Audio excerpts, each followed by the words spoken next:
firstly, welcome to everybody that's watching this. Hopefully that's going to be many people. And this is the first experiment, hopefully the first of many of these short interviews that we do.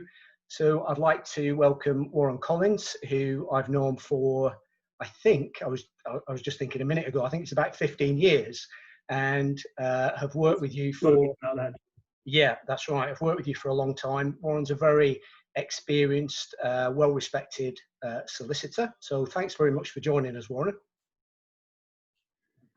Okay. So, well, let's fire off with the questions. So by way of introduction then, could you tell us where you're working currently and what your current role is? Okay. I'm a partner and I'm a solicitor advocate at Penningtons Mencius Cooper, which is a large firm in terms of personal injury, but it's a full practice service. We've got offices throughout the south of England and some international offices as well. Yeah. I solely undertake claimant catastrophic personal injury work, and I really categorize that as spinal cord injuries, brain injuries, multiple injuries normally involving significant long-term effects such as amputations and fatal accidents, and that in itself keeps me busy. When people who are not lawyers ask me what I actually do, what my job is, I genuinely tell them that my proper job description is that of storyteller, and that's what I really think I do. I tell other people's stories in a way to get them the legal redress that they deserve. Okay, very interesting. That's a good way of putting. I've never heard that.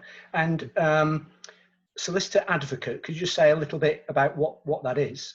Yeah, so traditionally we've had solicitors that run cases up until a court hearing, and then a barrister will take over and present the case in court. And very often I still work with barristers on cases. Solicitors themselves have limited rights of audience in the courts, whereas if one is qualified as a solicitor advocate, I have the right to present cases in all civil courts, right up to the Supreme Court. I haven't done any cases at that level, but I do regularly appear before judges at hearings. So I do that. And you work in the States as well sometimes? And a significant part of my practice is transatlantic. So it's a bit of a niche, but I represent a significant number of British individuals who have been injured or have claims in the United States. And that's a challenge in itself, in as much as there are 50 different jurisdictions in terms of each state having its own laws. And then I represent with co-counsel from the United States. I represent Americans who have been injured in this jurisdiction. So there are challenges in relation to the way in which damages are calculated, and what's recoverable and what's not recoverable. But that's a significant part of my practice as well. Great. Thanks, Warren. So what do you most enjoy about your work, or what are the aspects of your job that you most enjoy, being a storyteller? Yeah, well, I think it's going to sound a bit trite, but I think most lawyers that go into the world of personal injury litigation don't do it for the money. And it's all about helping people. Now, that gives a huge amount of job satisfaction, giving the vulnerable a voice and representing the most seriously catastrophically injured individuals, and securing an outcome for them that makes their life better, has its rewards. And it's as simple as that. Yeah, great. So a live and pressing theme or an issue in the world of personal injury at the moment. So from a legal point of view. Yeah, well, I think the hot topic at the moment, and we're still waiting for a decision, is in relation to accommodation. Right. We have a counterintuitive method of calculating claims for loss of accommodation. Quite often the clients that you and I represent have been so catastrophically injured that they can no longer return to the house that they were living in before their accident. And the intuitive approach would be, well, what was the cost of the accommodation they needed before the accident compared with the cost of the accommodation that they need after the accident, and the difference between the two would form the claim. But because we have a method of damages which is meant to last a claimant's life and no longer, many years ago the law imposed a method of calculating damages whereby you would only be able to recover the lifetime value of the additional cost of accommodation rather than the capital cost, and that's traditionally led to a shortfall in damages for claimants.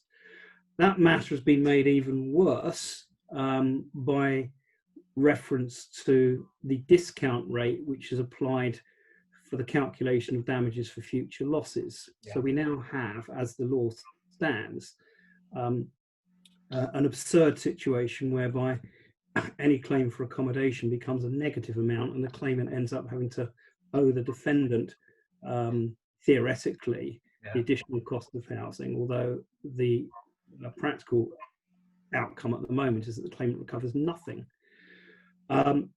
Clearly that's not a satisfactory position for injured claimants, and the Court of Appeal was meant to look at it last year in a case called Swift. That got adjourned. It was then meant to be heard earlier this year, and COVID-19 stepped in the way and prevented the Court of Appeal from hearing the evidence then.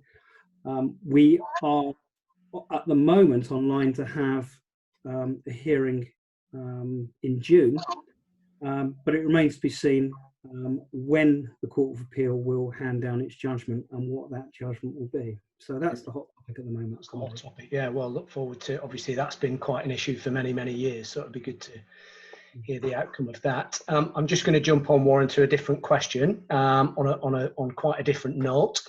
If you could have a completely parallel life, what would you be doing in it for work? And you can't say storyteller, solicitor. It's an interesting question, John. I think I do have a parallel life. My dad often used to say to me, my late dad used to say to me, if you want something done, ask a busy person. And when I actually reflect on the question that you ask, I realise that in addition to being a personal injuries lawyer, I have many other things going on in my life which complement and supplement that role. I'm a dad and a partner.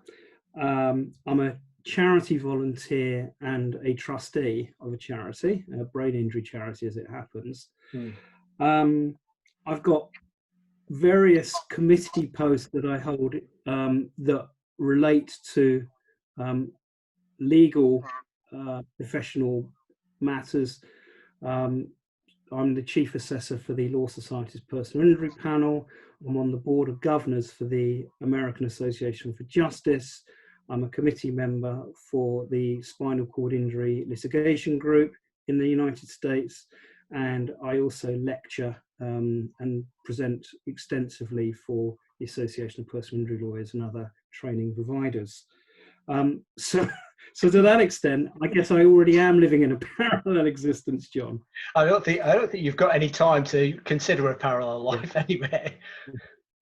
And finally, Warren, a hobby or a pastime that you and again, probably not that you've got time for this, but a hobby or pastime that you'd like to be doing more of in the future. Yeah, I'm very lucky that travel features extensively in the work that I do. I represent claimants from all over the world and have cases in very far-flung places. But I also enjoy traveling extensively when I'm not at work. And I've been very fortunate in the last couple of years to have been to South Africa, South America, Central America, Asia, and of course extensively in the United States. And my other passions are, as you know, John, cars and music. And I think my ideal way of kicking back would be combining those three things. So a road trip that involved taking in live music and traveling. That would be my ultimate way of relaxation. Fantastic. Well, if you ever get round to retiring, which I imagine you won't, maybe you'll get to be doing that someday. Yeah. So that's it, Warren. Thanks very much for joining us. Thank you. It's been a pleasure speaking with you.